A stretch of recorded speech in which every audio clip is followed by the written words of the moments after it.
welcome back to the Cobot channel. This week we're joined by Christian Lyth from OnRobot. Hi Christian.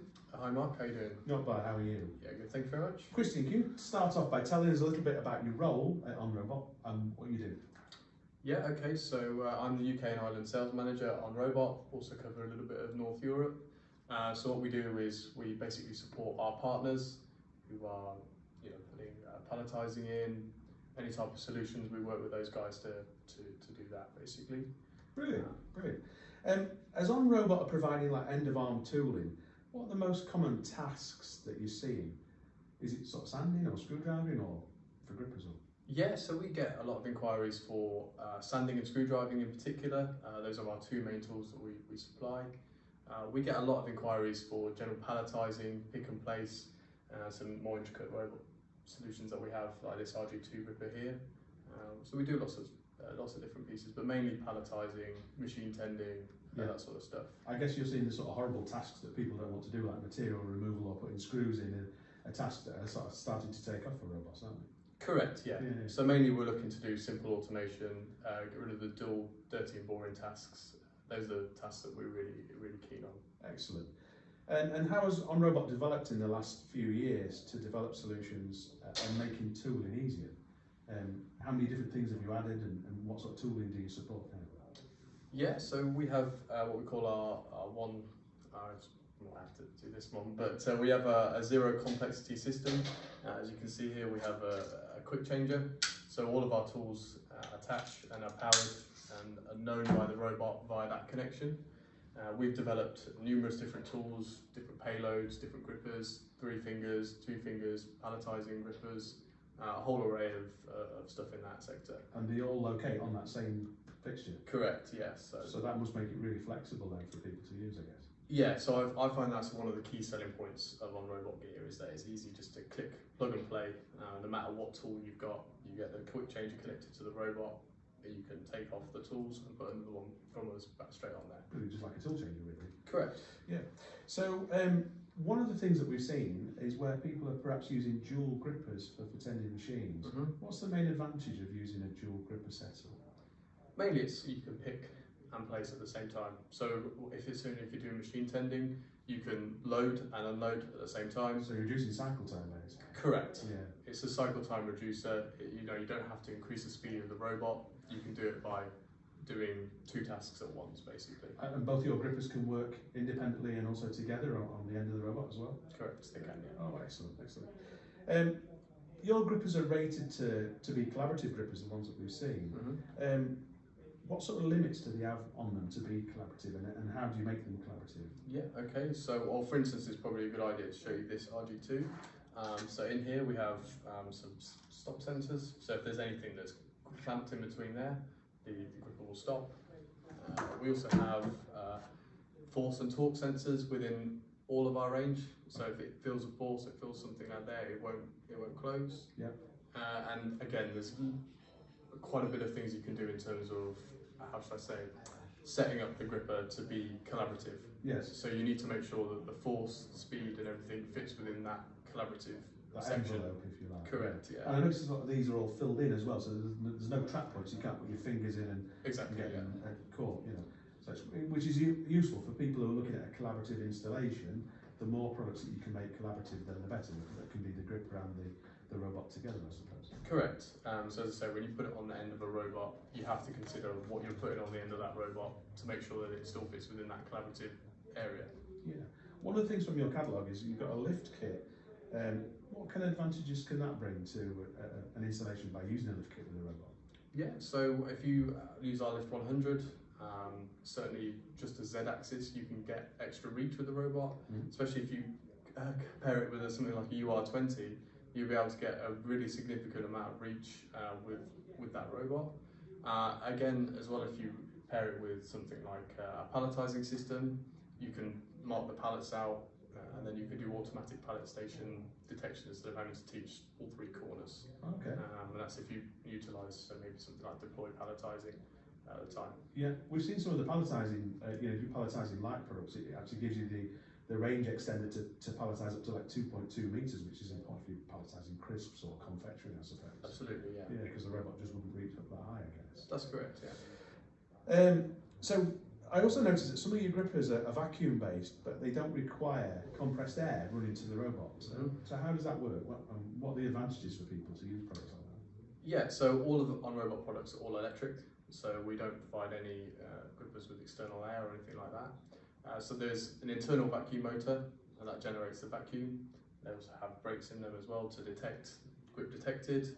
If there's a power outage or anything like that, they will hold for as long as they can hold vacuum sealant on there. Yeah. I guess the benefit mainly is if you are working in an environment where it's difficult to get access to compressed air, or maybe it's a type of application where you're in a lab or something like that, you want to just be able to have everything all connected to the robot with no compressed air or that sort of thing. Exactly. Fantastic for shows as well. Yeah, yeah. I mean, we've seen a lot of that where in packaging, particularly where people want to move something from line to line, instead of having to have a compressed air line that they connect to the robot gripper. Now they've got a complete solution which they can move with a pallet truck and put it onto a different line, I guess. Correct. Yeah. And as I say, in terms of if you're switching from different grippers to a finger gripper to a vacuum gripper, there's no need to reconnect a line or anything like that. It's just a straight click and collect. Yeah. One of the things we touched on before was the kind of tasks that can be automated, such as like sanding or CNC tending or screwdriving. Which of those do you feel that can provide the quickest results, the quickest benefits for people? Like I say, it really depends on the application. So that's one of the things we talked about earlier, was that some guys are looking to automate the most complicated tasks. Yes.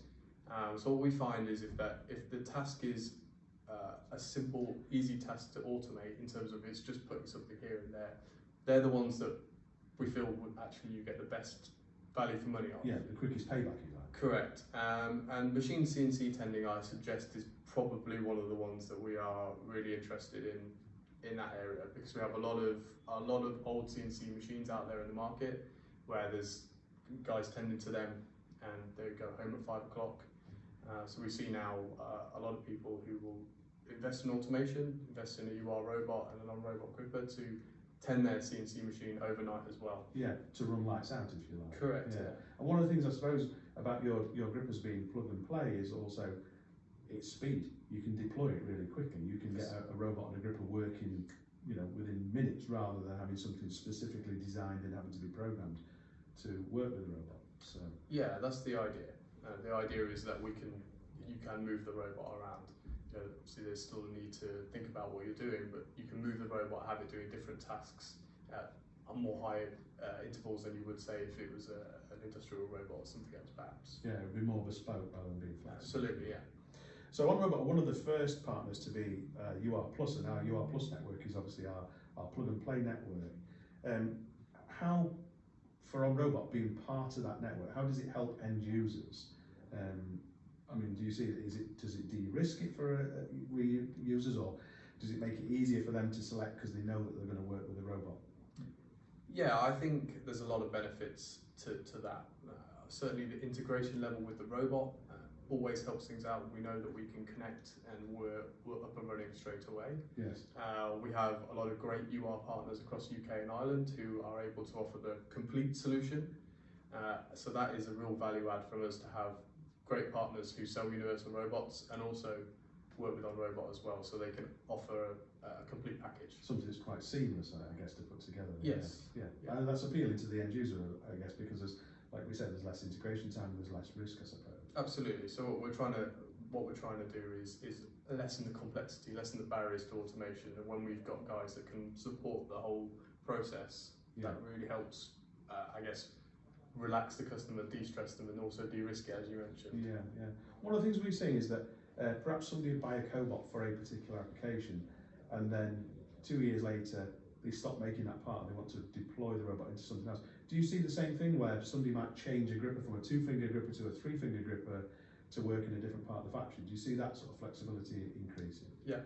Yeah. Yeah, and also in terms of the modifications of the grippers as well, we have a lot of partners and end users that will 3D print something on the end of these fingers. Yes. So we have our range of standard, but we can offer, or we can get 3D printed different fingers to do different applications. So you could pick up a completely different shaped product just by using the same gripper, but just changing the gripper fingers, if you like. Absolutely. And that offers a great deal of flexibility for people as well, doesn't it? It's future-proofing the product they've bought, I guess. Yeah, and I guess one of the biggest concerns is that we get is that, oh well, you know, my application might change soon.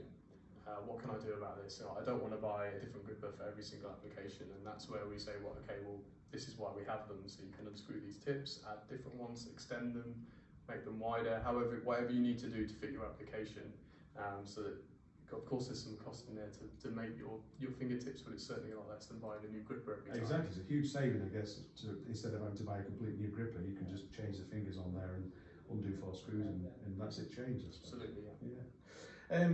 One of the things I saw from your website, the OnRobot Vision system, it's described as a 2.5 vision system. Can you explain a little bit more about that?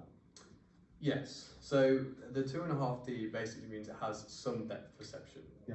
So, for instance, if you were doing a full-on bin picking application, that's where you need a 3D camera. And we'll be the first people to tell, hey, that this is an application where you need a 3D camera. Yeah. If you're looking to just do part location, that sort of stuff, the 2.5D OnRobot eyes are perfect for that application. Yeah. And I guess in terms of the vision out there, there's lots of different vision systems, vision cameras out there.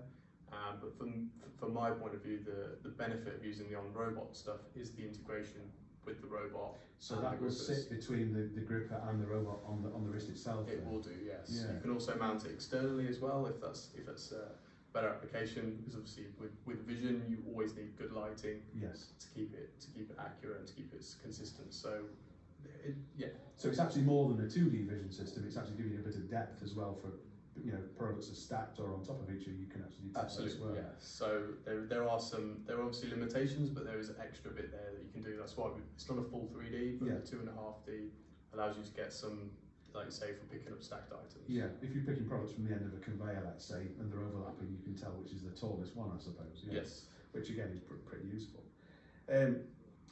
Are there any of your grippers that are useful for particularly palletizing solutions? Do you have a gripper that's specifically designed for that? Yeah, so we have 2 main palletizer grippers. So we have what we call a VGP20, which is a vacuum gripper palletizing, so that's VGP, and the 20 is 20 kilogram payload, and that also depends on what you're picking up. Yeah. Of course, if you're picking up really porous boxes, you're not going to be able to get that vacuum seal. Yeah. So that's a vacuum, all-electric vacuum gripper to do that. And again, you have 4 vacuum channels which you can control individually. Again, what you mentioned about the modifications, you can move the pads around and extend and however you want to do it to pick up whatever you want to pick up. And then we have what we call a 2FGP20, which is a 2-finger gripper palletizing 20 kilogram payload. Is this one I've seen where it can pick from the sides of the box? Yes. Yeah. So it's great for open containers and Yes. things like that. We also have, that also has its own vacuum generator on the side. Okay, so it's actually a dual use gripper then, vacuum and... Yeah, so the idea is that if you were using it for slip sheets, So layer pads in between layers, I suppose. Yeah, there's no need to change the gripper between that process or have another robot doing the slip sheets. Yes. So we get a lot of that is, well, you know, I'm picking this up, but I need a slip sheet. Yeah. And then again, if you wanted to automate that with different grippers, you add in all the complexity and cost to do that. Exactly. So that's why we've added that extra thing on there to be able to and do that would just fit on straight onto the end of the robot, all controlled from our software as well, from the cab. That's right, yeah. Wow, it's a really good integrated solution for palletizing then, if you're going to have to pick from the side and also pick a layer sheet. As you said, you would have had 2 completely separate grippers before. Yeah, absolutely, and it's one of those things as well. If you don't need to use a slip sheet, it's great for that open container. But yeah, absolutely. In terms of when you're integrating it into your UR, you don't need to worry about the control, shall I say. Yeah, and palletizing is quite an interesting field at the moment, isn't it? Because one of the big things that people are interested in is welfare for their staff. They've got highly automated packaging lines, but at the end of the line, they've still got a guy lifting the box off the end and putting it onto the pallet. And those are one of the areas that, even though it might be only like an 8-kilo box, over an 8-hour shift, you're actually using your muscles and wearing your joints out quite a lot, bending and lifting to put those things on. Yeah, it was interesting actually. I saw something on you posted on LinkedIn about the height as well, compared to where you're holding it. Of course, in the middle you can pick up more weight, but if you're picking up above your head, it's a lot less. So of course, as that pallet gets higher, the weight that you should be picking up is, or the mass, shall we say, gets less. Yes. So absolutely, in terms of automating that, it is a certain big key factor for a lot of companies and end users now for the welfare of their staff. I think it's not so much about getting rid of those people from the end of the production line, it's actually giving them an easier task to do further up the line and let the robots take the strain for the end. Yeah, we have this discussion a lot. So customers or people will say, oh, you're taking my job. Actually, we find they move to other jobs to do something more productive, more interesting. Yeah. And again, in terms of the staff shortages as well, staff shortages to get people to do those monotonous, dull jobs is very difficult now, especially over here. Well, it is. I mean, we talk about there's something like 76,000 open posts in the UK manufacturing economy. So it's not like there were lots of people that are out of work. It's actually we can't attract people into that kind of task, I think. Yeah. So, you know, those kind of easy wins, like end-of-line palletizing, is something that, you know, people should look at. Yeah, I also think it makes it more of an interesting job to do, a more of an interesting field to be in. Yes. As a younger person coming in to that environment, you get to see robots working, you maybe get involved with programming, setting up. I think it's much more interesting than having a job just stacking a pallet every day. Yeah.